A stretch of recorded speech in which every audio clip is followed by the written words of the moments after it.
உயிருக்கு மேலாக நாங்கள் நேசிக்கின்ற அருமை சொந்தங்கள் அனைவருக்கும் வணக்கம்.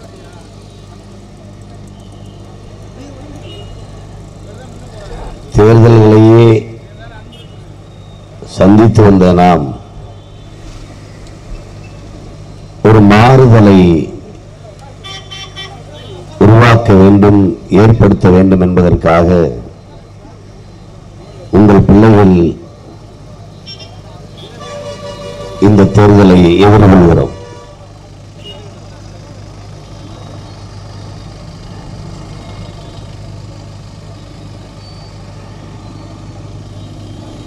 இந்தியா என்கிற ஒரு நாடு இருந்ததில்லை, அது உருவாக்கப்பட்டது. புரட்சியாளர் அம்பேத்கர் அவர்கள் அரசியல் சாசனத்தை உருவாக்குகிற போது இப்படி ஒரு அரசியல் சாசனம் இருந்ததில்லை, நாம் உருவாக்குகிறோம். ஆனால் இந்தியா இறையாண்மையோடும் ஒருமைப்பாடோடும் இருக்க வேண்டும் என்றால் இந்தியா பல்வேறு மொழிவழி தேசிய இனங்களை கொண்ட ஒரு நாடு. அந்த தேசிய இனங்களுக்கென்று ஒரு முன்னுரிமை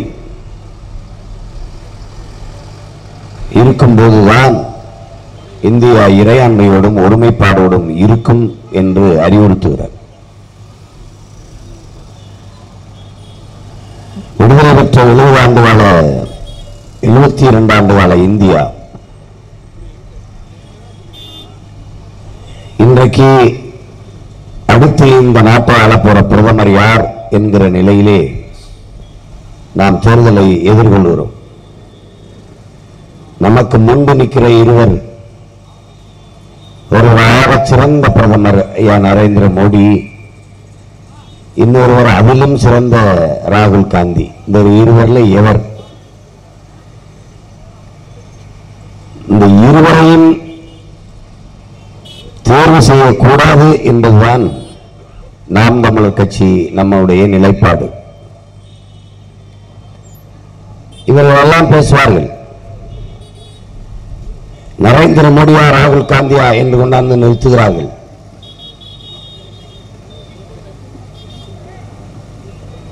இவர்களை விட்டால் வேறு யார் என்று கேட்கிறார்கள். 130 கோடி மக்களில் இவர்கள் 2 பேரை விட்டால் ஒரு ஆளே இல்லையா நாட்டை ஆள்வதற்கென்றால் இருக்கிறார்கள். இந்திய பெருநிலத்தை ஆண்ட பிரதமர்களிலே ஆக சிறந்த தலைவன் விபி சிங் தான்.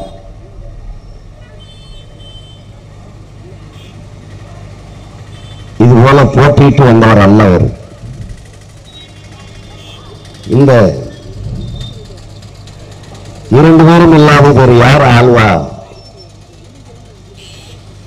என்று மக்களிடத்தில் ஐயம் எழக்கூடும். என் அன்பிற்குரிய சொந்தங்களே, என் அருமை தம்பி தங்கைகளே, அந்தந்த மாநில கட்சிகள் வென்று வரட்டும். மேற்கு வங்கத்தில் மம்தா பானர்ஜி வரட்டும். உத்தரப்பிரதேசத்தில் மாயாவதியும் தம்பி அகிலேஷும் கூட்டணி வைத்து தேர்தலை எதிர்கொள்கிறார்கள். அவர்கள் வென்று வரட்டும். சந்திரபாபு நாயுடு வென்று வரட்டும். உங்கள் பிள்ளைகள் எங்களுக்கு வாக்கு செலுத்துங்கள், நாங்கள் வென்று போகிறோம். இந்தியாவை யார் ஆள்வது என்ற நிலை வருகிற போது கூடி பேசி ஆளுவோம். அப்போதுதான் மத்தியில் கூட்டாட்சி, மாநிலத்தில் தன்னாட்சி தானாக மலரும். இல்லை என்றால் ஒரு கூட்டணி ஆட்சி. கூட்டணி என்பது கொள்கை கூட்டணி அல்ல, கொள்ளை கூட்டணியாக இருக்கிறது. திருடர்களின் கூடாரமாக அது இருக்கிறது. அம்மையார் ஜெயலலிதா அவர்கள் இருக்கிற வரை ஒரு முறை அவர்கள் பாரதிய ஜனதாவோட கூட்டணி வைத்தார்கள். அதற்கு பிறகு தமிழர்கள் பாரதிய ஜனதாவுக்கு வாக்கு செலுத்த மாட்டார்கள் என்ற புரிதல் வந்த பிறகு பாரதிய ஜனதாவோட கூட்டணியை வைக்கல. ஆனால் இன்றைக்கு அவர்கள் இறந்த பிறகு ஆட்சியையும் கட்சியையும் பாரதிய ஜனதா அப்படியே கைப்பற்றிக் கொண்டது.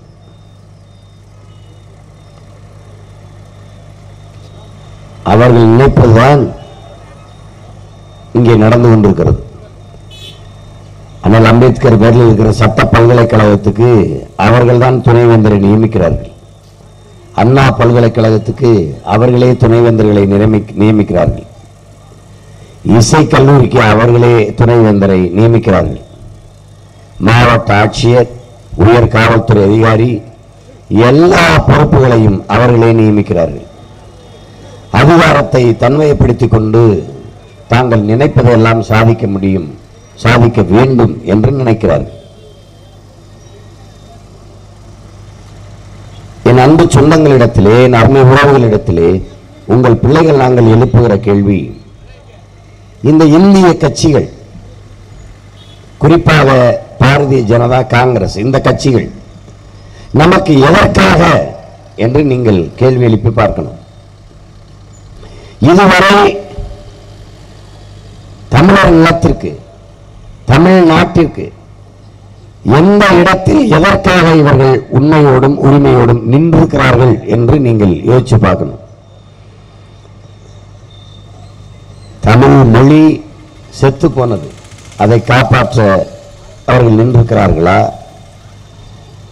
50,000 ஆண்டுகளுக்கு மொத்த தமிழ் மொழி, 400 ஆண்டுகளை கூட தொடாத இந்தி, இந்தியை எல்லா இடங்களிலும் திணிக்க முயல்கிற அவர்கள் நம் தாய்மொழி தமிழை காப்பாற்ற என்ன முயற்சி செய்திருக்கிறார்கள்? மத்திய அரசு பள்ளிகள், சிபிஎஸ்இ பள்ளிகளில் இந்தி சமஸ்கிருதம் கட்டாய பாடமாக இருக்கிறது. நம் தாய்மொழி தமிழ் தமிழ்நாட்டில் இருக்கிறதா? இல்லை. எந்த மொழிவழி தேசிய இனங்களின் மொழிகளுக்கு முன்னுரிமை அவர்கள் கொடுத்திருக்கிறார்கள்? இல்லை.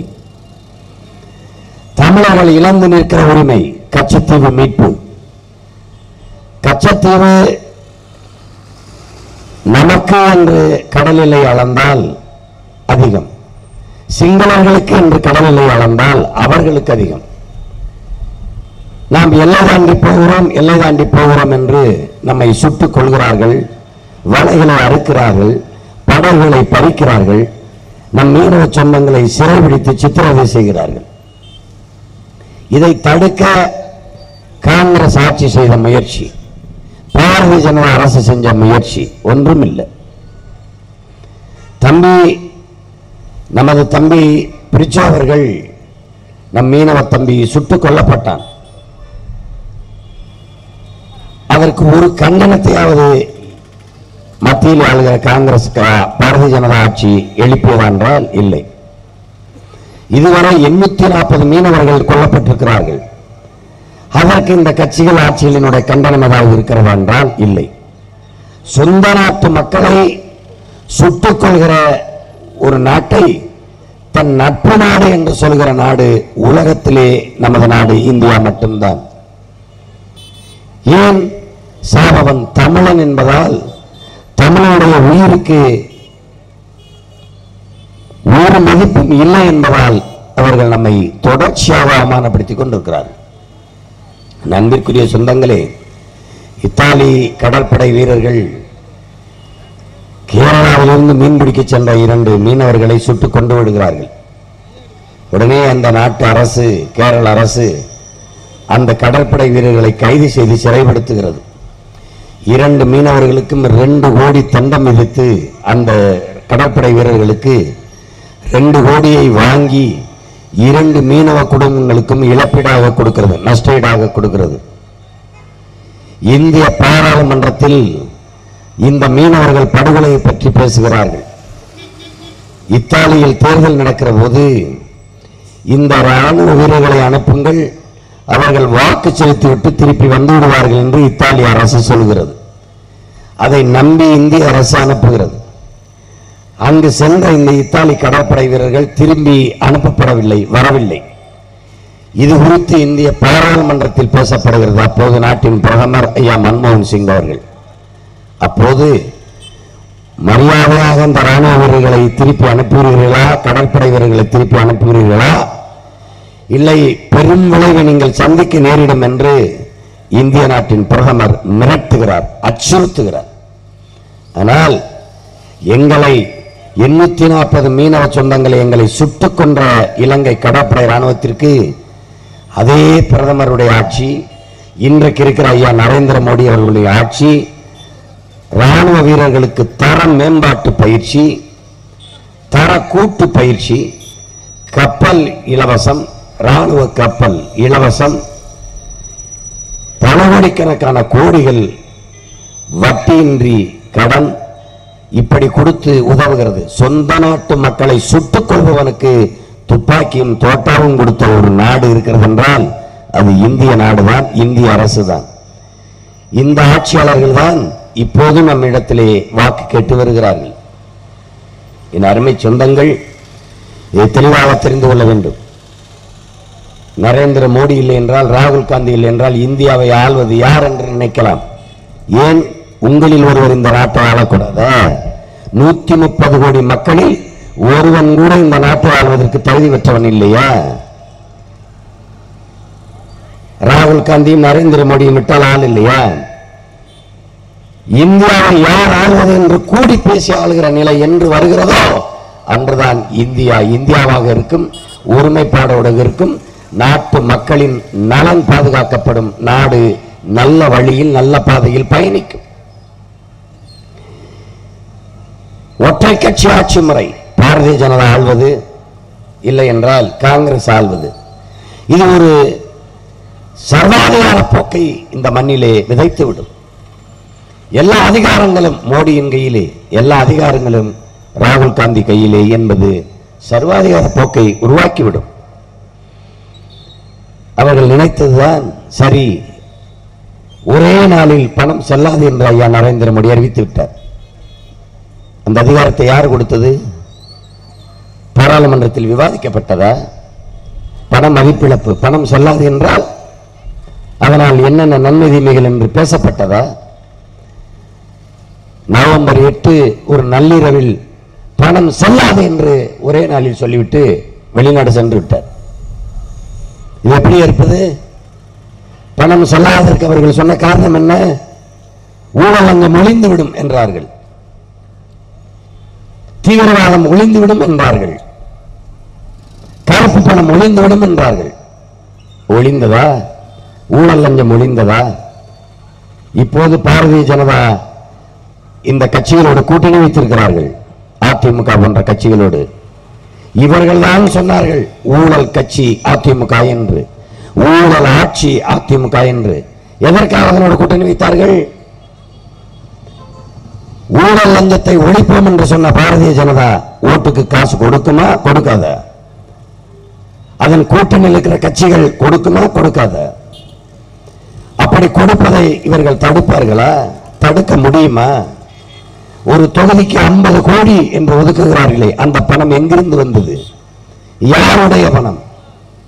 ஓட்டுக்கு காசு கொடுப்பது ஊழல் லஞ்சத்திற்கான விதையா இல்லையா? ஊழல் லஞ்சத்திற்கான தொடக்கம் எங்கிருந்து தொடங்கப்படுகிறது? உங்கள் பிள்ளைகள் நாங்கள் உண்மையும் நேர்மையாக தேர்தலை சந்திக்கிறோம். ஓட்டுக்கு எவன் காசு கொடுக்கலையோ அவன்தான் ஆகச் சிறந்த நேர்மையாளன். ஓட்டுக்கு எவன் காசு கொடுக்கிறானோ அவன் அயோக்கியன், அவன் திருடன். எப்படி ஓட்டுக்கு காசு கொடுக்கிறான்? ஒரு ஓட்டுக்கு 5000, 1000, 2000. இந்த காசு எப்படி வந்தது? திருடியது. எதற்காக காசு? மறுபடியும் திருடுவதற்கு. இதை தடுப்பது யாருடைய பொறுப்பு? நம்முடைய பொறுப்பு. என் அன்பிற்குரிய மக்களே, என் அருமை சொந்தங்களே, நபிகள் நாயகம் ஸல்லல்லாஹு அலைஹி வஸல்லம் அவர்கள் ஊழல் லஞ்சம் பெறுபவனின் மீது இறைவனின் சாபம் உண்டாவதாக என்று சொல்கிறார்கள், உண்டாகும் என்று சொல்கிறார்கள்.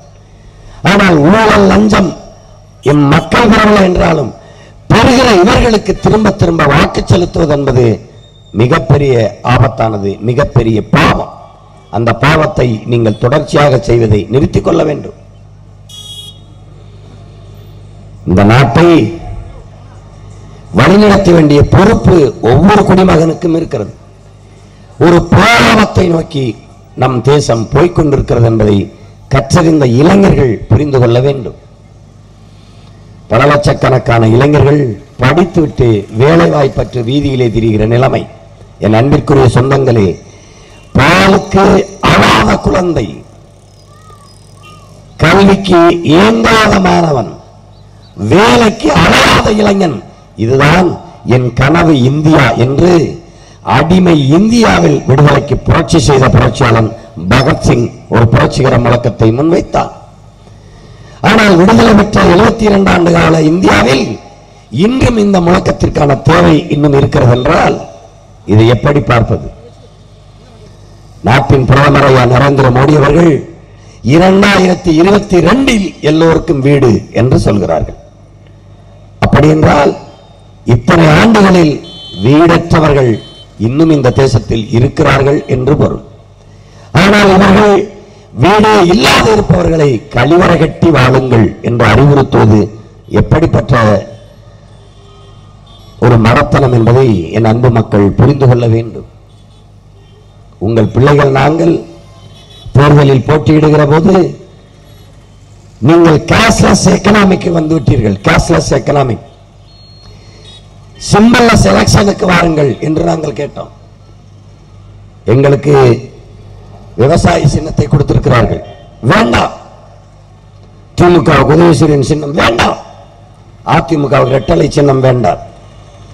தினகரனுக்கு என்ன சின்னம் என்று இதுவரை தெரியல. நாளை புதிதாக வருகிற இந்த நாட்டின் குடிமகன் போட்டியிடுவான், அவனுக்கு என்ன சின்னம் என்று தெரியாது. அதனால் சின்னங்களை அழித்து விடுங்கள் என்று நாங்கள் சொன்னோம்.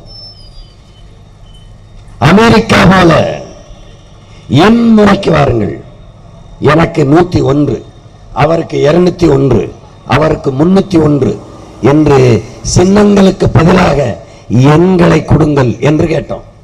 அப்போது தேர்தல் ஆணையம் என்னிடத்தில் சொன்னது, என் அன்பு சொந்தங்களே, படிக்காதவர்கள் எப்படி பார்த்து வாக்கு செலுத்துவார்கள் என்று.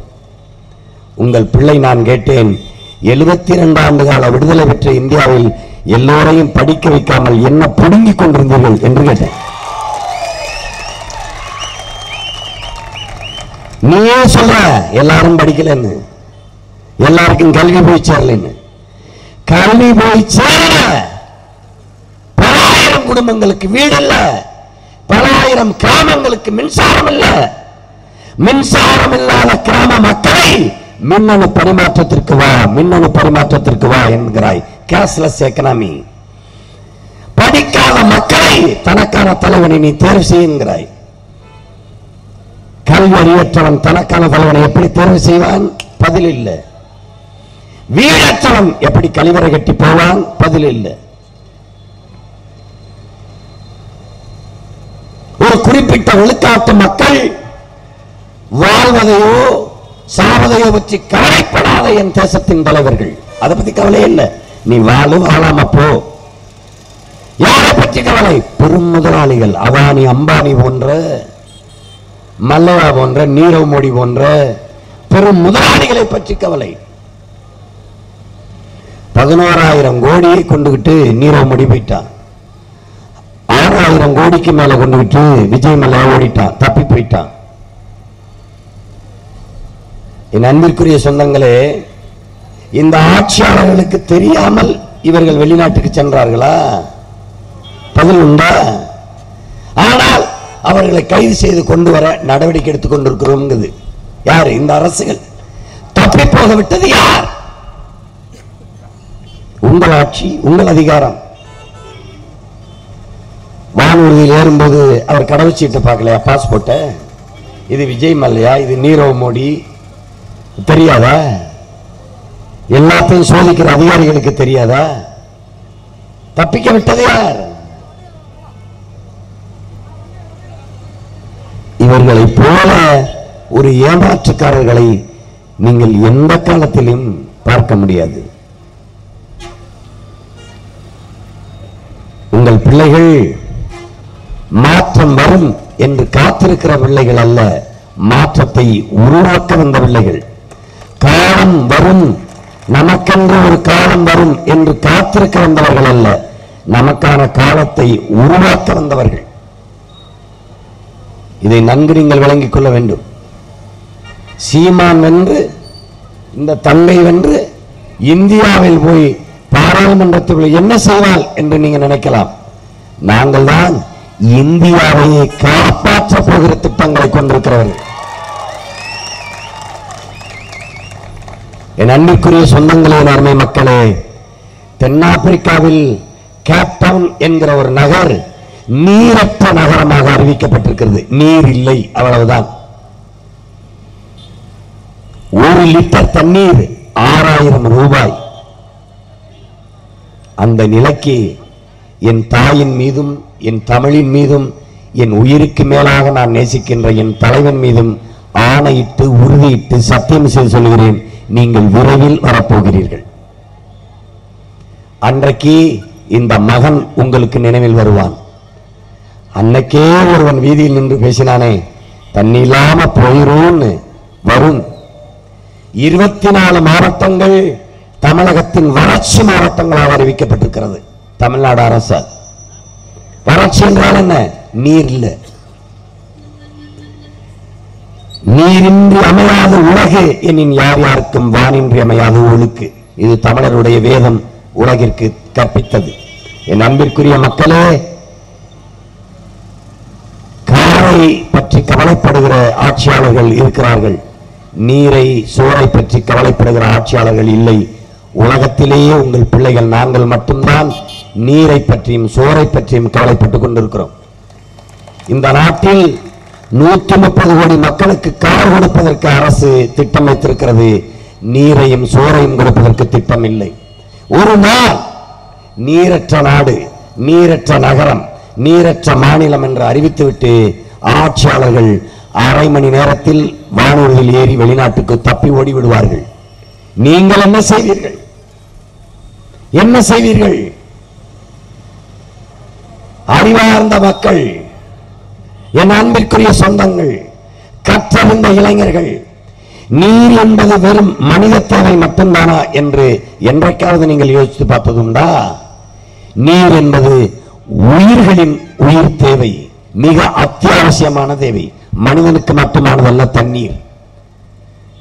புல், பூண்டு, பூச்சி, வண்டு, ஆடு, மாடு, கோழி, நாய், நரி, புலி, சிங்கம், கரடி எல்லாவற்றுக்குமான உயிர் ஆகாரம் நீர்.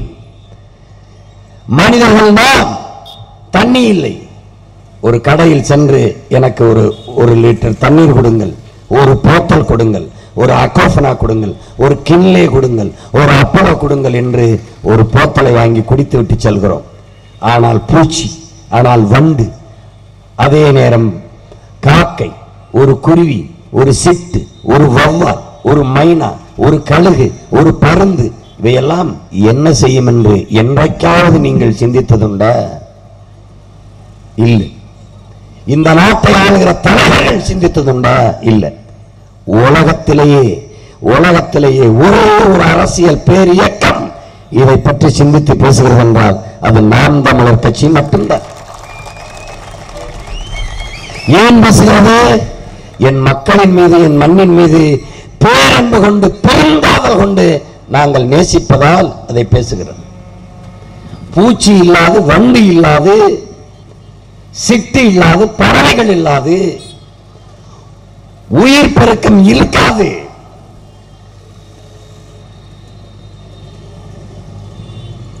உயிரியல் சுழற்சி இருக்காது என்கிற அறிவியல் உண்மையை படித்து அறிந்ததால் உங்கள் பிள்ளைகள் பேசுறோம். நான் என் பெரிய தகப்பன் நம்மாழ்வார்களிடத்திலே, அப்பா இந்த பூச்சிகளை கொல்லவே முடியாதா என்று கேட்டேன். ஏனப்பா பூச்சிகளை கொல்லணும் என்று கேட்டார்கள். ஒரு பூச்சி நமக்கு பட்டு நூல் தருது, பட்டு பூச்சி. ஒரு பூச்சி நமக்கு தேன் தருது, ஒரு பூச்சி நமக்கு அரக்கு தருது. பூச்சிகள், தேனீக்கள், வண்டுகள், கத்தரிக்காய், வெண்டைக்காய், சொரக்காய், பூசணிக்காய், தக்காளி, இந்த செடிகள் பூத்து நிற்கும். என் அன்பு சொந்தங்களே, இந்த பூச்சிகள் தன் உணவுக்காக இந்த பூக்களில் தேனை உண்ண போகிற போது அந்த தேனை உண்டுவிட்டு அங்கு இருக்கிற மகரந்தத்தை தன் ரெக்கையில் ஒட்டிக் கொள்கிறது. அந்த மகரந்தத்தை ரெக்கையில் ஒட்டிக்கொண்டு அடுத்த பூவுக்கு போகிறது. அடுத்த பூக்களில் போய் உட்கார்ந்து இந்த பூக்களில் ஒட்டி கொண்டு வந்த மகரந்தத்தை அந்த பூவுக்கு கடத்துகிறது. இதான் மகரந்த சேர்க்கை. படித்த இளைஞர்களுக்கு தெரியும். இந்த மகரந்தத்தை ஒரு பூவிலிருந்து இன்னொரு பூவுக்கு கடத்தும் போதுதான் அந்த பூ சூழ் கொண்டு கரு கொண்டு காய்க்க தொடங்குகிறது. எனவே பூச்சி வந்து செத்து போனால் செடிகள் பூக்கும், காய்க்காது. அப்படி என்றால் மிகப்பெரிய உணவு பஞ்சத்தை இந்த தேசம் சந்திக்கும். பூச்சி தானே, காக்கை தானே, வண்டு தானே என்று நாம் நினைக்க முடியாது. இந்த உலகம் உங்களுதில்லை, என்னதில்லை, பல கோடிக்கணக்கான உயிர்களுடையது. இந்த பூமி நம்முடையது இல்லை. வழி வழியே வருகிற நம் தலைமுறை பிள்ளைகள், அடுத்தடுத்து வருகிற நம் சந்ததிகளுக்கானது இந்த பூமி. அவர்களிடத்திலே நாம் பத்திரமாக ஒப்படைத்து விட்டு செல்லணும். அதை நீங்க கவனிக்கணும். நான் மற்ற நாடுகளில் மலைகளுக்கு பக்கத்திலே எதையும் கட்ட விடுவதில்லை. இந்த மலையை இப்போது நீங்க பார்க்க முடியல. இந்த மலை இருக்கு தெரியுமா? மேல கோயில் இருக்கு, அதனால இருக்கு. இல்லைன்னா கற்காரின்னு போட்டு நசுக்கி வித்திருப்பான். இப்ப நாங்க என்ன செய்யறோம்? மலைகளை காப்பாற்ற மலையில் உச்சியில ஒரு கோயிலை கட்ட வேண்டிய தேவை நமக்கு வந்துட்டுது.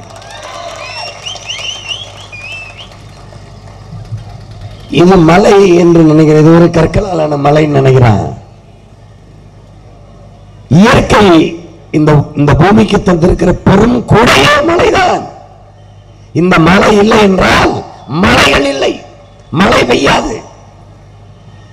நீராவியாகி போகிற மேகத்தை தடுத்து நிறுத்தி பூமிக்கு மழைப்பொழிவை கொண்டு வருகிற ஆற்றல் மலைகளுக்கும் மலைகளில் அடர்ந்து உயர்ந்திருக்கிற காடுகளுக்கும் தான் உண்டு. என் அன்பு மக்களே, இதை எந்த அரசியல் கட்சியும் எந்த அரசியல் கட்சி தலைவனும் உங்களுக்கு சொல்ல மாட்டான். இந்த தலைமுறை இங்கே ஆட்சியாளர்கள் இதை நொறுக்கி மணலாக்கி வித்தால் கோடி கோடியா சம்பாதிக்கலாம் என்கிறார்கள். ஆற்றை நீங்கள் உருவாக்கினீர்களா? அதில் இருந்த மணலை நீங்கள் உருவாக்கினீர்களா? இந்த மலையை நீங்கள் உருவாக்கினீர்களா? நீங்கள் உருவாக்க முடியாத ஒன்றை அழிக்கிற உரிமை உங்களுக்கு எப்படி வந்தது? எவ்வளவு பெரிய கொடுமை! நீங்க எங்க போய் நிக்க போறீங்க? உங்கள் பிள்ளைகள் அரசியலை எங்கிருந்து தொடங்குறோம்னு பாருங்க. நாங்க உங்களுக்கு வேலை வாய்ப்பை கொடுத்துருவோம், உங்களுக்கு மிக்சி கொடுத்துருவோம், கிரைண்டர் கொடுத்துருவோம், உங்களுக்கு ஸ்கூட்டிக்கு மானியம் கொடுத்துருவோம், அதெல்லாம் சொல்லவே இல்லை. உங்களை வாழ வைப்போம் என்று நாங்க சொல்றோம். உங்களுக்கும் பிறகு வருகிற தலைமுறை தாண்டி பல தலைமுறைகளை வாழ்வதற்கான பூமியை வைத்துவிட்டு செல்வோம் என்கிறோம். என் தாத்தா எனக்கு வங்கியில பணம் வைக்கல, பேங்க்ல. என் தாத்தன் பங்களா கட்டி வைக்கல. என் தாத்தா எனக்கு விலை உயர்ந்த கார் வாங்கி கொடுக்கல. ஆனால் அவன் வச்சுட்டு போனான். என்ன? மலையை அப்படியே வைத்து விட்டு சென்றான், ஆறை அப்படியே வைத்து விட்டு சென்றான், ஏரியை அப்படியே வைத்து விட்டு சென்றான், மரங்களை அப்படியே வைத்து விட்டு சென்றான், காடுகளை அப்படியே வைத்து விட்டு சென்றான். ஆனால் இன்றைக்கு எல்லாவற்றையும் அழித்துவிட்டு வங்கியில் பணம், விலை உயர்ந்த கார், மாளிகை, வீடுகள். எவ்வளவு பெரிய முரண், எவ்வளவு பெரிய பேராபத்து! சுவாசிக்க நல்ல காற்றும் குடிக்க நீர் மற்ற பூமி எப்படி வாழும் என்று அறிவார்ந்த என் சொந்தங்கள் சிந்திச்சு பார்க்கணும். அதை பத்தி கவலை இல்லை. குறிப்பா தமிழர்களுக்கு கடந்த கால காயம், எதிர்கால கனவு, இது எதுவும் இல்லை. நிகழ்கால தேவை மட்டும்தான். இன்னைக்கு ஓட்டுக்கு எவ்வளவு கொடுக்குறான்? 500 வாங்கிட்டு போட்டு அவன் ஓட்டை வாங்கிட்டு என்ன செய்வான்? அதை பற்றி கவலை இல்லை. ஒரு ஓட்டுக்கு 1000 ரூபாய் கொடுக்கிறான் என்றால் நாடெங்கிலும் ஒவ்வொரு ஓட்டுக்கும் எத்தனை ஆயிரம் கோடி கொடுப்பான். இதை ஏன் சிந்திக்கல? படித்த இளைஞர்கள், என் தம்பி தங்கைகள் ஏன் சிந்திக்கல? எத்தனை ஆயிரம் கோடி முதலீடு செய்கிறான். இந்த பணம் அவனுக்கு எப்படி வந்தது? திருடியது. மறுபடியும் திருடன் கையிலே தேசத்தை ஒப்படைப்பது எவ்வளவு ஆபத்தானது, எவ்வளவு ஆபத்தானது, எவ்வளவு தவறானது! அதை படித்த இளைஞர்கள், கற்றறிந்த அறிஞர்கள் இதை எப்படி இந்த தவறை செய்ய அனுமதிக்கிறீர்கள்? எப்படி அனுமதிக்கிறீங்க?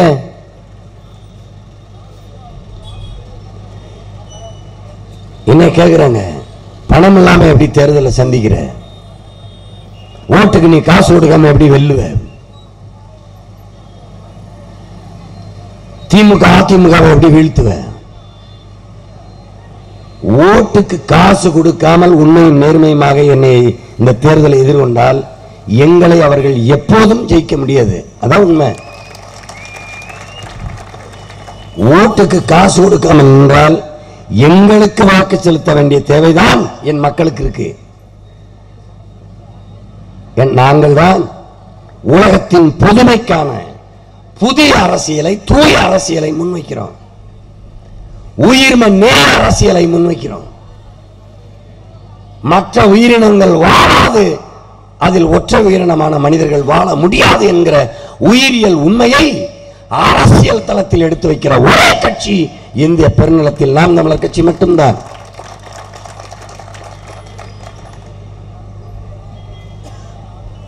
படிக்கிறோம், மற்ற நாடுகளை பார்க்கிறோம், கற்கிறோம், என் மக்களுக்கு சொல்றோம். கவி பேரரசு ஐயா வைரமுத்தவர்கள் ஆதியில் மனிதர்கள் விலங்குகளை வேட்டையாடி கொண்டார்கள். விவசாயத்தை செய்வதற்கு முன்பு மனிதர்களையும் உண்டார்கள். இறந்த விலங்குகளை உண்டார்கள், இறந்த மனிதர்களை உண்டார்கள். ஆனால் எவன் ஓட்டப்பந்தயத்தில் வேகமாக ஓடி முதலில் வருகிறானோ அவனை பெரும்பங்கு உண்டான் என்று சொல்லுகிறார். போட்டி வச்சிருக்கான். ஒரு பணம் கிடக்குது, ஒரு விலங்கு செத்து கிடக்குது, இது யாரு சாப்பிடுறது அப்படின்னா அதுக்கு உரிமை யாருக்குன்னா ஓட்டப்பந்தயம் வச்சிருக்கான். ஓடி முதல்ல வர்றானா அவன் தான் அந்த பிணத்துல பெரும்பங்கு தின்னுருக்கான். அவர் என்ன எழுதுறாருன்னா 3ஆம் உலக போருங்கிற புத்தகத்துல, நாடு போகிற போக்கில் இந்த நிலை திரும்ப வராது என்று சொல்வதற்கு வாய்ப்பில்லை என்று சொல்றார். திருப்பி நம்மை நாமே உண்கிற நிலை விரைவில் வரும்.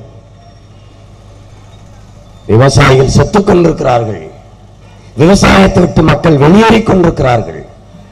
வேளாண்மையை கைவிட்டு விட்டு நம் தேசம் கடந்து செல்கிறது. தொழில் வளர்ச்சி, முன்னேற்றம், வேலை வாய்ப்பு என்று பேசிக் கொண்டிருக்கிறது. இந்த தொழில் சாலைகளை தொடங்குவது யார்? அந்நிய முதலாளிகள். தொழிற்சாலையில் வேலை வாய்ப்பவர் யார்? நாம். அதற்கு என்ன ஊதியம், சம்பளம்? அந்நிய முதலாளிகள் நம் உழைப்பை சுரண்டி லாபத்தை 10,000 கோடியில் கொண்டு போகிறார்கள். அந்த நாடு வாழுமா வளருமா? வெறும் சம்பளத்தை மட்டும் வாங்கி கொண்டு சாப்பிடுகிற வாழ்கிற நம் நாடு வாழுமா வளருமா என்பதை இளைய தலைமுறை தம்பி தங்கிகள் சிந்திச்சு பார்க்கணும். அது ரொம்ப முக்கியமா. சம்பளத்தை வாங்கிட்டீங்க, சம்பளத்தை வாங்கி என்ன செய்வீங்க? நல்லா சாப்பிடுவீங்க. சாப்பிடுவதற்கு பொருள் எங்கிருந்து வரும்? கத்தரிக்காய் எங்கிருந்து வரும்? வெண்டைக்காய் எங்கிருந்து வரும்? சுரைக்காய் எங்கிருந்து வரும்? காய்கறிகள், உணவுப் பொருட்கள் எங்கிருந்து வரும்? இதெல்லாம் எங்கிருந்து வரும்? நிலத்தில். அந்த நிலத்தை எல்லாம் தொழிற்சாலை கட்டுவதற்கு ஆக்கிரமித்துக் கொண்டால் எங்கிருந்து இந்த உணவுப் பொருட்கள் வரும் என்கிற சிந்தனை ஏன் என் தம்பி தங்கைகளுக்கு, என் தாய்மார்களுக்கு, என் அப்பாக்களுக்கு இல்லை என்பதான் எங்களுடைய வருத்தம். ஒரு பேராபத்தை நோக்கி இந்த தேசம் பயணித்துக் கொண்டிருக்கிறது என்கிற புரிதல் உங்களுக்கு வரணும். ஒரு எத்தியோப்பியா போல, ஒரு நைஜீரியா போல, ஒரு சோமாலியா போல, ஒரு வெனிசுலா போல நம் நாடு வந்துவிடக் கூடாது என்கிற அக்கறை, ஒரு பேரன்பு, பெரும் பிரியம் உங்கள் பிள்ளைகளுக்கு இருப்பதாலேயே வீதியில் நின்று நாங்க கத்துறோம்.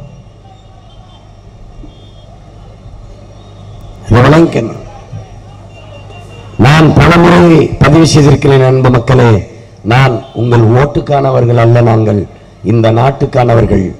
நாங்கள் உங்கள் வாக்குக்கானவர்கள் அல்ல, உங்களின் எதிர்கால வாழ்க்கைக்கானவர்கள் என்பதை புரிந்து கொண்டு இந்த பிள்ளைகளை கவனிக்க தொடங்குங்கள். நாங்கள் பேசுகிற, உங்கள் இதயத்திற்கு நெருக்கமாக நின்று நாங்கள் பேசுகிற இந்த தூய அரசியலை உற்று நோக்குங்கள்.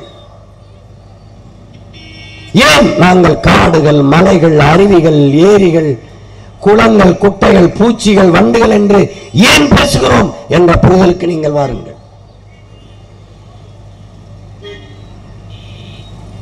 ஓட்டுக்கு காசு கொடுத்து வாக்கை வாங்குகிறவர்கள் யார்? நல்ல ஆட்சி கொடுத்தோம் என்கிறது திமுக, நல்ல ஆட்சி கொடுத்து விட்டோம் என்கிறது அதிமுக. அம்மாவின் வழியிலே ஆட்சி என்கிறார்கள். அம்மாவின் வழியிலே ஆட்சி. திருப்பரங்குன்றத்தில் தேர்தல் செல்லாது என்று உச்ச நீதிமன்றம் சொல்லுது. நீதிமன்றம் சொல்லுது. ஏன் செல்லாது?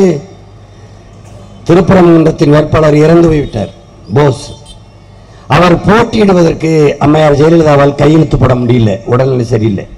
ஆனால் கைரேகை வச்சாரு என்கிறார்கள். அந்த கைரேகை பொய்யானது என்று மருத்துவர் சரவணன் ஒரு வழக்க போட்டு வழக்க தொடர்ந்தார். கைரேகை பொய்யானதுதான், அதனால் இந்த தேர்தல் செல்லாது என்று நீதிமன்றம் தீர்ப்பு கொடுத்திருக்கு. பொய்யான கைரேகை வைத்தது யார்? ஜெயலலிதா கைரேகை என்று பொய்யான கைரேகை வைத்தது யார்? இன்றைக்கு தேர்தலை சந்திக்கிற இந்த தலைவர் பெருமக்களுக்கு இது தெரியுமா தெரியாதா?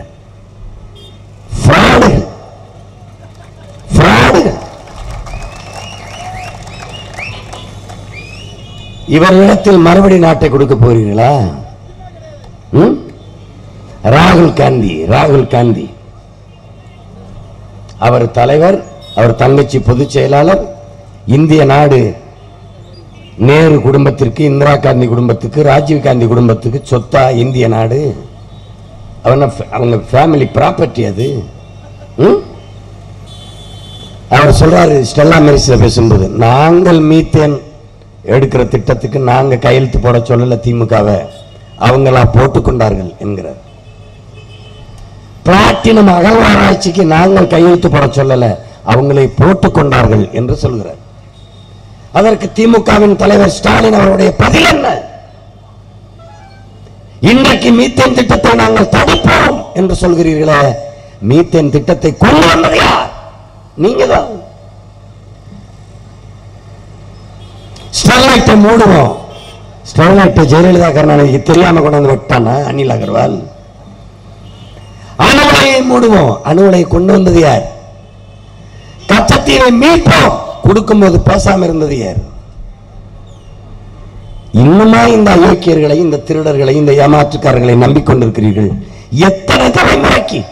நான் இவ்வளவு சின்ன பையனாக இருக்கும் போது தேர்தல் அறிக்கை படித்தேன், கச்சத்தீவை மீட்போம் என்று. இன்றும் படிக்கிறேன், கச்சத்தீவை மீட்போம் என்று. ஆனால் உங்கள் மகன் மீட்போம் என்று தேர்தல் அறிக்கை கொடுக்கல, மீட்போம் என்று சொல்றேன். நான் மீட்பேன். எப்படி மீட்பா சீமான்? என்னை முதல்வர் ஆக்குங்க, சட்டசபையில் ஒரு தீர்மானம் போடுவேன். எங்களுடைய அருமை பெரும்பாட்டன் சேதுபதி யார்? வெள்ளைக்காரர்கள் படையெடுத்து வருகிற போது ஒரு ராமநாதபுரம் ஆண்டு கொண்டிருந்த ஒரு குறுநில மன்னன் என்னுடைய மூதாதை சேதுபதி அவர்கள். சேதுபதி அவர்களை போரிட்டு வென்று சிறைப்படுத்தி சேதுபதி ஒரு ஒப்புக்கு, ஒரு பேச்சுக்கு ஒரே ஒரு ரூபாய் நீ கப்பங்கட்டு, உன்னை விடுதலை செய்கிறோம், நாட்டை நீ ஆண்டுகொள். ஒப்புக்கு ஒரு பேச்சுக்கு ஒரு ரூபாய் கப்பங்கட்டு என்று சொன்ன போது, என் ஆயுள் முழுக்க இந்த சிறையில் கிடந்து செத்தாலும் சாவனை ஒழிய அடிமையாக இருந்த உனக்கு நான் ஒரு ரூபாய் இல்ல, ஒரு பைசா கப்பங்கட்ட மாட்டேன் என்று சொன்ன மான மரவன் நம் தாத்தன் சேதுபதி. அவனுடைய சொந்த சொத்து தமிழனின் பரம்பரை நிலம் கச்சத்தீவு. யாராவது மறுக்க முடியுமா? மன்னர் மானிய ஒழிப்பில் அம்மையார் இந்திரா காந்தி அந்த நிலத்தை கைப்பற்றினாங்க. மிரட்டி நம் பாட்டனின் வாரிசுகள்கிட்ட சொத்து பத்திரத்தை வாங்கிட்டு போனாங்க. யார்த்தையும் கேட்கல. பாராளுமன்றத்தில் விவாதம், எதிர்கட்சிகளின் கருத்து எதையும் கேட்காம எடுத்து சிங்களனுக்கு, நம் இனத்தின் எதிரி வரலாற்று பகைவன் சிங்களனுக்கு கொடுத்துட்டு. என்ன உரிமை? மீன் பிடித்துட்டு வலை உலர்த்துகிற உரிமை. மீன் பிடிக்கவே அனுமதிக்க மாட்டேங்கிறான், வலை எங்க உலர்த்துறது? யாரை கேட்டு கொடுத்தாங்க? இப்ப என்ன சொல்றோம்? என் தாய் நிலத்தின் ஒரு பகுதியான கச்சத்தீவை திருப்பி எடு. ஒரு தீர்மானம் போட்டு அனுப்புறோம் இந்திய அரசுக்கு. அது சொல்லும், கொடுத்ததுதான் திருப்பி எடுக்க வேண்டும் என்கிற பேச்சுக்கு இடமில்லை. இப்ப அதுதான் பேசிட்டு இருக்கு. யார் பேசிட்டு இருக்கிறா? ராகுல் காந்தியும் கொடுத்ததுதான் திருப்பி எடுக்கிற பேச்சுக்கு இடமில்லை. மோடி கொடுத்ததுதான் திருப்பி எடுக்கிற இடத்துக்கு பேச்சு இல்லை. இப்ப நான் முதலமைச்சர், திருப்பி எடு முடியாது, இல்லைன்னா என்னை பிரிச்சு விட்டு. எப்படி இருக்கு? உடனே இங்க இருக்கிற இந்து தினமணி, இந்த ஏடுகள், இந்த ஊடகங்கள், நாங்கள் அப்பவே சொன்னோம், சீமான ஒரு தீவிரவாதி, பிரிவினவாதி, இந்திய துரோகி, அவனிடத்திலே நாட்டை கொடுக்காதீர்கள் என்றோம். பாருங்கள், அவன் தீவிரவாதி, பிரிவினை கேட்கிறான். அமைதியா இருக்கும். மறுபடி ஒன்று, கமான் பாய்ஸ், இவாங்க எல்லாரும் கூப்பிடுறோம் இல்லை வாங்க. என்ன ஒன்று பிரச்சனை? நான் பிரிவினைவாதி. சரி, என் தாயகத்தின் ஒரு பகுதியை எடுத்து என் நாட்டோடு இணை என்று சொல்கிற நான் பிரிவினைவாதி. கொடுத்ததுதான் என்று சொல்கிற நீ தேசியவாதி அடா நாயே என்று கேட்பேன். எப்படி கேட்பேன்? அதுக்கு ஒரு ஆள் இல்லை. நெய்தல் படை கட்டி பலாயிரக்கணக்கான என் வீரர்களை கச்சத்தீவை சுத்தி நிறுத்திடுவேன். எப்படி யுத்தம் பண்றேன் பாரு. பல ரகசியங்களை சொல்ல முடிய மாட்டேங்குது பொது மேடையில்.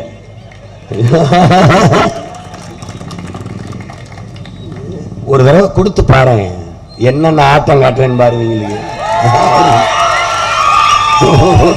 ஒரு தடவை கொடுத்து பாரு.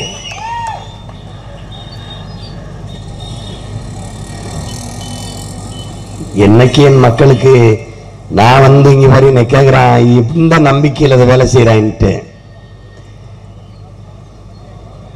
நான் பதர்களுக்குள் மணியை தேட வந்தவன் அல்ல.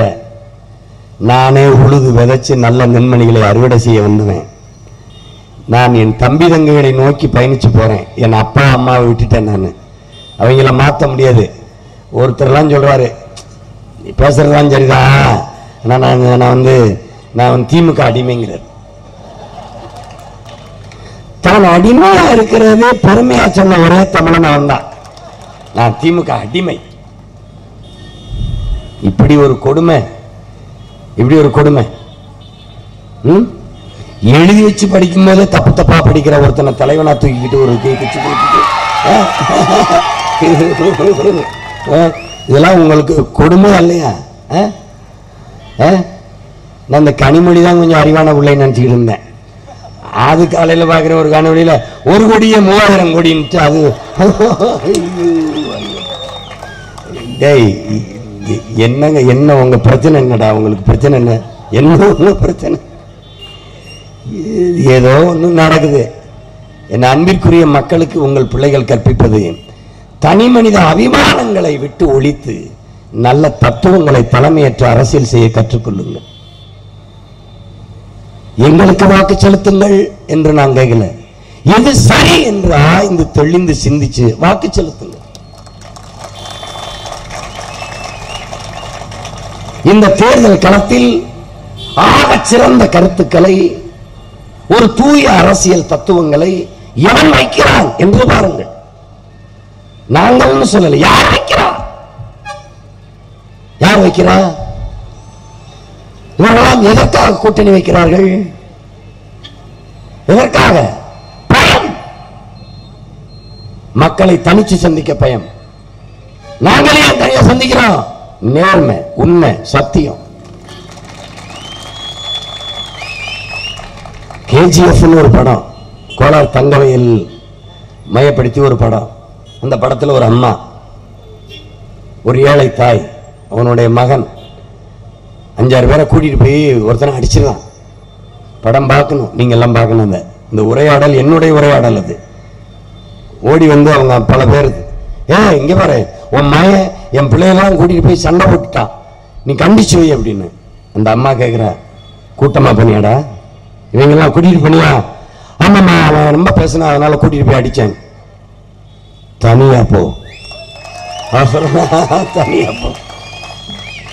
அடுத்தவ சொல்றதா மிகப்பெரிய தத்துவம். அவ சொல்றா, உனக்கு பின்னாடி 1000 பேர் நிக்கிறாங்கிற எண்ணம் உனக்கு இருந்தா நீ ஒரு போர்ல தான் வெல்லலாம். ஆனா அந்த 1000 பேருக்கும் அவங்களுக்கு முன்னாடி நீ நிக்கிறாய்ங்கிற எண்ணம் இருந்தா உலகத்தையே வெல்லலாங்கிற அந்த தாய்.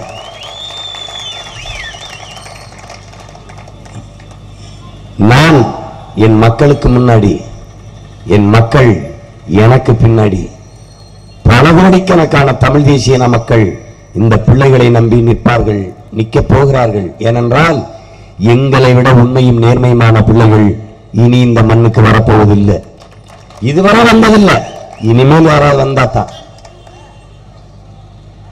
நாங்க ஒரு 2 மெழுகுவர்த்தி சின்னத்தை எங்களுக்கு கொடுத்துட்டான். நான் கேட்கல. நான் கேட்டது காளமாடு, நான் கேட்டது வண்டி சக்கரம், நான் கேட்டது மயில், நான் கேட்டது புலி. புலியை இங்கேயே தள்ளிட்டான். நீ எடுத்துக்கிற புலி ஐயோ தர முடியாதுட்டான். கடைசிக்கு எனக்கு 2 மெழுகுவர்த்தி எடுத்துக்கிட்டு பட்டியலேருந்து தூக்கிட்டான் 2 மெழுகுவர்த்திய. கடைசி என்னவன்ட்டான், எனக்கு விவசாயி சின்னத்தை கொடுத்துருக்கான். நான் கேட்கல, அவனே கொடுத்துட்டான். ஏன்? விவசாயியை காப்பாற்ற இவனை விட்டா அவர் வழி இல்லைன்னு அவனுக்கே தெரியுது. வெறும் விவசாயம் மட்டும் கொடுக்கல, கை கட்டிட்டு 2 கரும்பை போட்டான். ஏன்? கரும்பு தன் உடம்பை நசுக்கிய போதும் இனிப்பான சாறை கொடுப்பது போல உங்கள் பிள்ளைகள் நாங்கள் எங்களை வருத்தியே என் மண்ணுக்கு மக்களுக்கும் உழைப்போம் என்பதை உணர்த்துவதற்கு வேளாண் குடிமக்கள் ரத்தத்தை வேர்வையாக சிந்தி உலகத்திற்கு சோறிடுகிற புனித தொழிலை செய்கிறார்கள். என் அன்பிற்குரிய மக்களே, வேளாண் குடி என்பது எல்லோரும் மனிதர்கள் செய்கிற வேலையை செய்கிறார்கள். உழவர்கள் மட்டும்தான், விவசாயி மட்டும்தான் தெய்வத்தின் தொழிலை செய்கிறார். உழவினார் கைமடங்கின் இல்லை, விளைவதும் விட்டோம் என்பார்க்கின் நிலை என்று தமிழ் மறைபாடுது. எதுவும் வேண்டாம் என்று துறவு பூண்டு போன துறவி கூட உழவன் கைமடங்கி படுத்து விட்டால் வாழ முடியாதுங்கிறான். இதை விட உழவின் பெருமையை உலகத்திற்கு எவனும் சொல்ல முடியாது. அப்படிப்பட்ட பெருமைமிக்க உழவர் குடியினை உங்கள் பிள்ளைகள் சின்னமாக ஏந்தி வருகிறோம். வேளாண்மையை கைவிட்ட நாடுகள் எல்லாம் பிச்சை எடுக்கிறது. வெறும் தொழில் வளர்ச்சி கணினித்துறையில் முன்னேற்றம் என்று போன நாடுகள் எல்லாம் பிச்சை எடுக்கிறது. அமெரிக்கா அதிநவீன வளர்ச்சி முன்னெடுக்கிற அமெரிக்கா சரிவாதி வேளாண்மையை பிடித்துக் கொள்கிறது. லட்சக்கணக்கான ஏக்கர்களில் மாடு மேய்கிறது, ஆடு மேய்கிறது, வேளாண்மை செய்கிறது. ஆனால் என் நாடு விவசாயத்தை கைவிட்டு விட்டது. உங்கள் பிள்ளைகள் வேளாண்மையை அரசு தொழிலாக்கி தேசிய தொழிலாக அறிவித்து அரசு பணியாக மாற்றுவோம் என்று சொல்லுவோம். அரசு ஊழியர்களுக்கு எப்படி ஓய்வூதியம் கொடுக்கப்படுகிறதோ அப்படி வேளாண்குடி மக்களுக்கு 60-58 வயதுக்கு மேலே ஓய்வூதியம் கொடுப்போம் என்று சொல்கிறோம். இன்றைக்கு வேடிக்கையாகவும் கேலியாகவும் இருக்கலாம், உங்கள் பிள்ளைகள் சொல்வது சிரிப்பாக இருக்கலாம். ஆனால் எங்களை விட்டால் உலகத்திற்கு சோறிட நாதி இருக்காது என்பதை நீங்கள் புரிந்து கொள்ளணும். இன்னும் 10 ஆண்டுகளில் அனுப்பிக்கொள்ள மக்களே, உலகத்தின் தலை சிறந்த பணக்காரனை கணக்கிடுகிற போது அவன் தங்கம் வித்தவனோ வைரம் வித்தவனோ பெட்ரோல் டீசல் வித்தவனோ இருக்க மாட்டான். பிறகு யார் இருப்பான்? நீரையும் சோறையும் வித்தவனாகத்தான் இருப்பான். இதுதான் சத்தியம். அந்த நீரையும் சோறையும் உலகத்திற்கு ஏற்றுமதி செய்கிற இனக்கூட்டமாக தமிழர்கள் நாங்கள் மாறுவோம். எங்கள் தாய் நிலத்தை, எங்கள் தமிழகத்தை பூமியின் சொர்க்கமாக மாற்றுவோம். உலகத்தின் தலை சிறந்த நாடாக மாற்றி படைப்போம். கல்வியில் மேம்பட்ட, மருத்துவத்துறையில் ஆகச் சிறந்த ஒரு நாடாக மாற்றும். பசி என்ற சொல் இல்லாது ஒழிப்போம். வேலை இல்லை என்ற நிலை இல்லாது மாற்றுவோம். படித்தவர் படிக்காதவர் அனைவருக்கும் அரசு வேலை. இனி படிக்காதவரே இல்லை என்கிற நிலையை உருவாக்குவது எங்களின் அடுத்த வேலை. எல்லோரையும் படிக்க வைப்போம். அரசு பள்ளி கல்லூரிகளின் தரத்தை உலக தரத்திற்கு உயர்த்துவோம். தனிப்பெரும் முதலாளிகளோடு சண்டையிடுவோம். கல்வியை தனியாருக்கு, அறிவை வளர்க்கிற கல்வியை தனியாருக்கு, உயிரை வளர்க்கிற மருத்துவத்தை தனியாருக்கு, போக்குவரத்தை தனியாருக்கு, இந்த பேருந்தை பாருங்கள், இதே தனியார் பேருந்தை பாருங்கள். அரசு நடத்துகிற பேருந்து எப்படி இருக்கிறது, தனி முதலாளி நடத்துகிற பேருந்து எப்படி இருக்கிறது? ஏன் அரசு நடத்துகிற பேருந்துகளில் மழைக்காலங்களில் பேருந்துக்குள் நம்ம அக்காவும் தங்கையும் கொடையை பிடித்துக் கொண்டு நிற்பதை நாம் பார்க்கிறோம். சீட் பெல்ட் போட்டு வண்டி ஓட்டுங்கள் என்று சொல்றோம். ஒரு ஓட்டுநர் முதல்ல சீட்டை கொடுங்க அப்புறம் பெல்ட் போடு என்று சொல்றார்.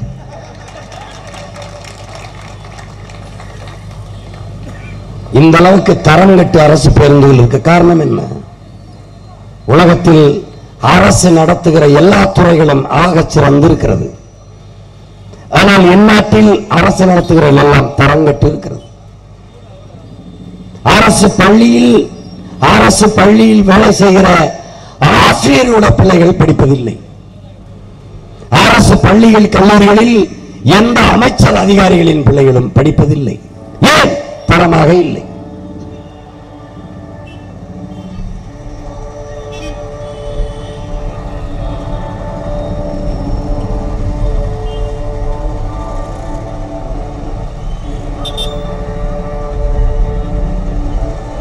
சரி, எவ்வளவு நேரம்?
உலகில்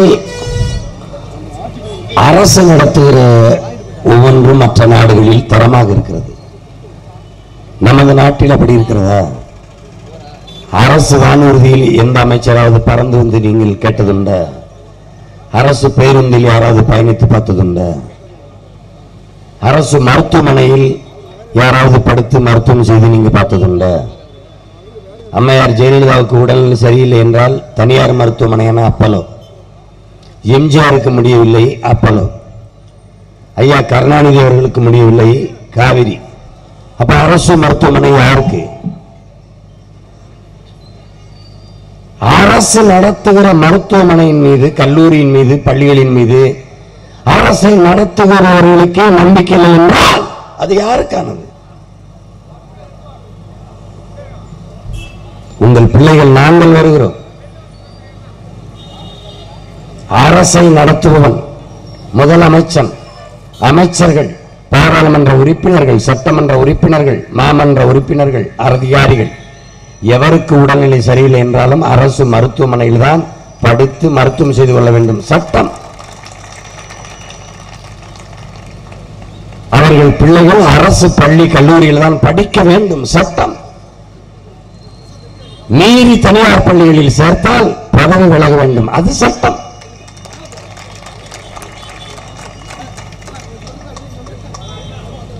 தனிப்பெரும் முதலாளிகளுக்கு இருக்கிற ஆற்றல் தரமான கல்வியை, தரமான மருத்துவத்தை, தரமான போக்குவரத்தை தனி முதலாளி கொடுத்து விட முடியும்.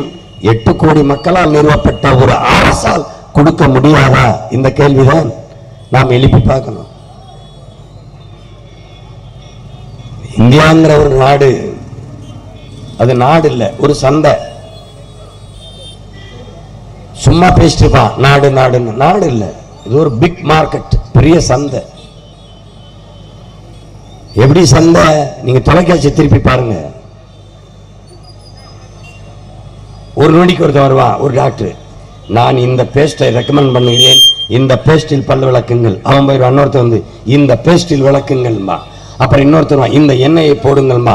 இன்னொருத்தருவா இதை சாப்பிடுங்கள்மா. காலையிலிருந்து இரவு வரைக்கும் வெறும் விளம்பரம் தான், அம்பட்டு வர்த்தகம், சந்தை. இந்தியா ஒரு நாடல்ல, மிகப்பெரிய சந்தை.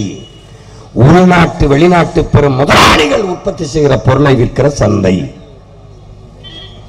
நம் நாடு ஏற்றுக்கொண்டிருக்கிற பொருளாதாரம் என்பது சந்தை பொருளாதாரம், வர்த்தக பொருளாதாரம். உற்பத்தி பொருளாதாரமோ, தற்சார்பு பொருளாதாரமோ, பசுமை பொருளாதாரமோ, தாய்மை பொருளாதாரமோ இல்ல. உலகில் எல்லா நாடுகளும் மேட் இன் இந்தியா, மட்டும் மேக் இன் இந்தியா தயாரிக்காது, எனக்கிட்ட தயாரிங்கங்குது. ஏன்? ஏன்? இந்த பொருளாதார கொள்கைதான் பேராபத்தானது. உங்கள் பிள்ளைகள் இதை மாற்றம், தற்சார்பு, பசுமை, தாய்மை பொருளாதார கொள்கைக்கு உங்கள் பிள்ளைகள் இந்த தேசத்தை இட்டு செல்கிறோம். தற்சார்புனா என்ன? உங்களுக்கு குழப்பமா இருக்கும்.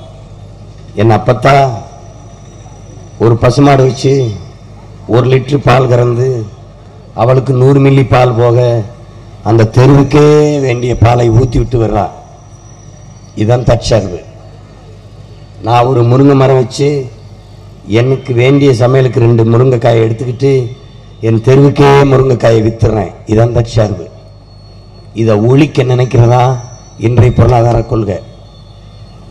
இது நுட்பமா நீங்க விளங்கிக்கணும். கற்ற இளைஞர்கள், என் தம்பி தங்கைகள் புரிஞ்சுக்கணும். இதை கற்பிச்சு தரமாட்டான். ஓட்டுக்காக நிக்கிறவன் இதை பேச மாட்டான். நாட்டுக்காக நிக்கிற உங்கள் பிள்ளைகள் நாங்க தான் இதை பேசுவோம். நீங்களும் தேடணும், தேடணும். நாங்க வீடு வீடுக்கு வந்து கும்பிட மாட்டோம். நாங்க ஒரு மாற்று அரசியலை செய்ய நினைக்கிறோம். குனிஞ்சு கும்பிடுறோம் யாரு? எப்ப உங்களை காலவாரி விடலாம் ஏமாத்தலாம்னு நினைக்கிறவன். நிமிந்து நிக்கிறோம் நாங்க யாரு? உங்களுக்கு சேவை செய்யணும்னு நினைக்கிறவங்க. யாருக்காக வந்திருக்கோம்? எங்கள் அம்மா அப்பாவுக்கு, என் அண்ணன் தம்பிக்கு சேவை செய்யணும்னு வந்திருக்கோம். எங்களை மற்றவர்களை போல நீங்க எதிர்பார்க்க கூடாது. எங்களை தேடுங்க.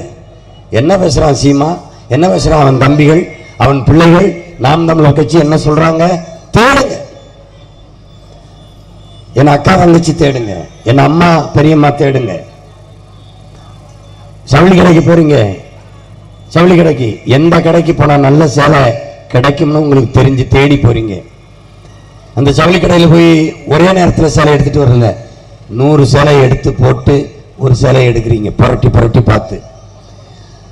6 மாசம் கட்டி கிழிக்கிற சேலைக்கே அவ்வளவு பொறுப்புணர்வோடு தேடுற நீங்க 5 ஆண்டுகளுக்கு உங்கள் எதிர்காலத்தை தீர்மானிக்கிற தலைவனை நீங்களே தேடுறதில்லை. ஏன் தேடுறதில்லை? கவனிக்கணும். நாங்க இந்த தேர்தல் அமைப்பு முறையவே மாற்றணும்னு நினைக்கிறோம். வீடு வீடுக்கு தெரு தெருவா போய் ஓட்டு கேட்கிற முறையை தடை செய்யணும்னு நினைக்கிறோம். ஆட்சியாளர் அரசு, மாநகராட்சி ஒரு மேடை கொடுக்கணும். இப்ப நான் இங்க பேசுறேன்னா இன்னைக்கு நான் பேசிட்டு போயிடுவேன். நாளைக்கு இந்த இடத்துல வேற கட்சி தலைவர் பேசணும், இன்னொரு கட்சி தலைவர் பேசணும். என் மக்கள் இதே மாதிரி இருந்து கேட்கணும். யார் பேசுறது சரியா இருக்கோ அவர்களுக்கு நீங்க வாக்கு செலுத்தணும். இந்த முறையை கொண்டு வரணுங்கிறோம். இதான் அமெரிக்காவில் இருக்கு.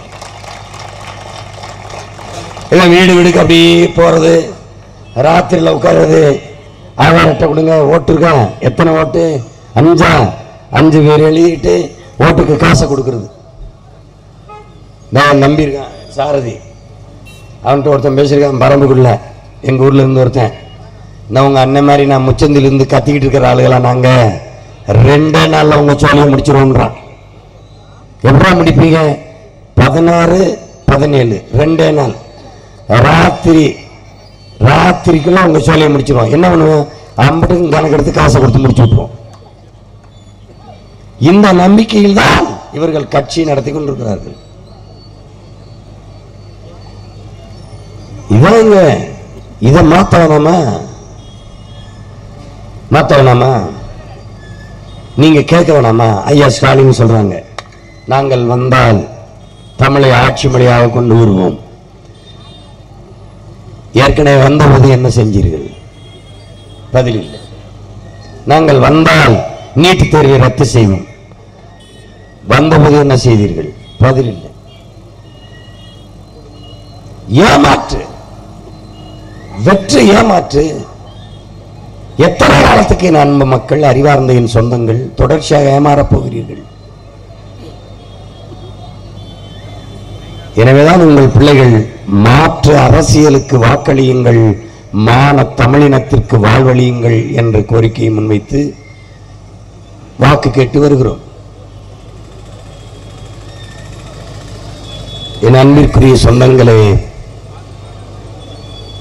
விவசாயி உயிரோடு இருந்தால்தான் இலை பூ பழம் எல்லாம். அதை நீங்க நல்லா விளங்கணும். ரெட்டால விவசாயம் சின்னம்பாங்க, உதயசூரியன் விவசாயம் சின்னம்பாங்க. ஆனா உங்கள் பிள்ளைகளுக்கு விவசாயியே சின்னம். அதை நீங்க விளங்கணும். பாடுபடும் பாட்டாளி, உலகத்திற்கு உணவளிக்கும் உழவர்குடியோன், வேளாண் பெருமகன் உங்கள் பிள்ளைகளின் சின்னம் விவசாயி. அந்த சின்னத்திற்கு வாக்களித்து வெற்றி பெற செய்ய வேண்டியது என் அன்பு சொந்தங்களின் அருமை உடன் பிறந்தார்களினுடைய பொறுப்பும் கடமையும். நாங்கள் வெல்ல மாட்டோம் என்று நீங்க நினைக்க கூடாது.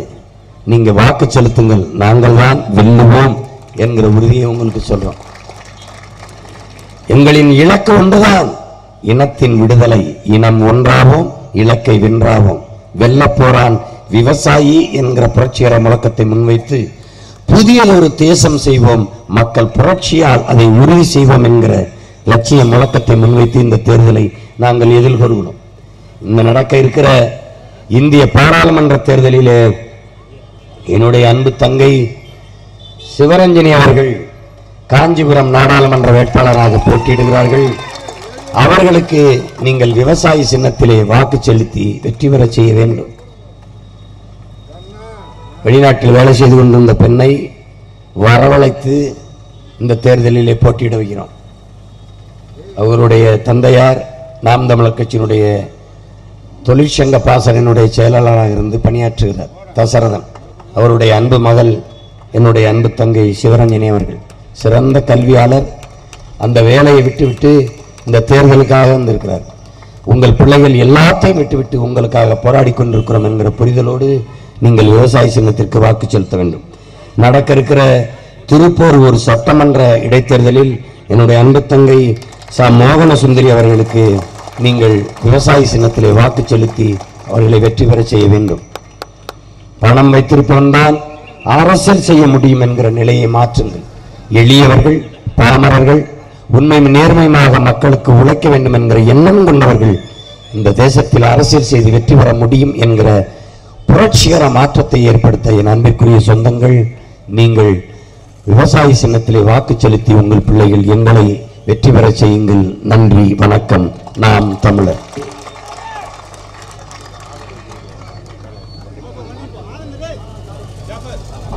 இந்திய தேசிய மக்கள் கட்சி என்கின்ற கட்சி நாம் தமிழர் கட்சி அண்ணனின் செயல்பாடுகளை பார்த்து நமக்கு ஆதரவு கை கொடுக்க வந்திருக்கிறார்கள்.